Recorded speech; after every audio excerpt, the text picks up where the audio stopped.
এখন আপনাদের সাথে ছোট্ট একটি গল্প শেয়ার করব। আশা করছি ভালো লাগবে। তো চলুন শুরু করা যাক। নারীর চরিত্র নিয়ে জট খুলতে যাওয়া এক যুবক ক্লান্ত। এই ক্লান্ত যুবকটি দেখে সামনে একটি মেয়ে কুয়া থেকে পানি তুলছে। যুবকটি মেয়েটির কাছে গিয়ে পানি চায়। মেয়েটিও পান করার জন্য পানি দেয়। যুবকটি তৃষ্ণা মেটানোর শেষে মেয়েটিকে জিজ্ঞেস করে, কি তোমার চরিত্র? তখন মেয়েটি সঙ্গে সঙ্গে চিৎকার করে বলতে থাকে, বাঁচাও বাঁচাও। মেয়েটির চিৎকার শুনে গ্রামবাসীরা লাঠি নিয়ে এগিয়ে আসতে থাকে। যুবকটি পরিস্থিতি বেগতিক দেখে মেয়েটিকে বলে, আমি জাস্ট জানার জন্য কৌতূহল নিয়ে তোমাকে জিজ্ঞেস করেছিলাম, কিন্তু তুমি এটি কি করলে? এতক্ষণে গ্রামবাসীরাও চলে এসেছে ঘটনাস্থলে। ততক্ষণে মেয়েটি কলসির পানি দিয়ে নিজের গা ভিজিয়ে নিয়েছিল।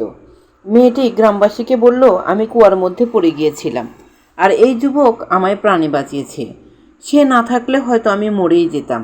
গ্রামবাসীরা ঘটনা শুনে শান্ত হয়ে ফিরে যাওয়ার পরে মেয়েটি ছেলেটিকে বলে, সম্মান পেলে নারীরা হয়ে যায় জীবন রক্ষাকারী, আর যদি করো অসম্মান তখন হব বিভৎস ও ভয়ঙ্কর। এটাই হলো নারীর চরিত্র।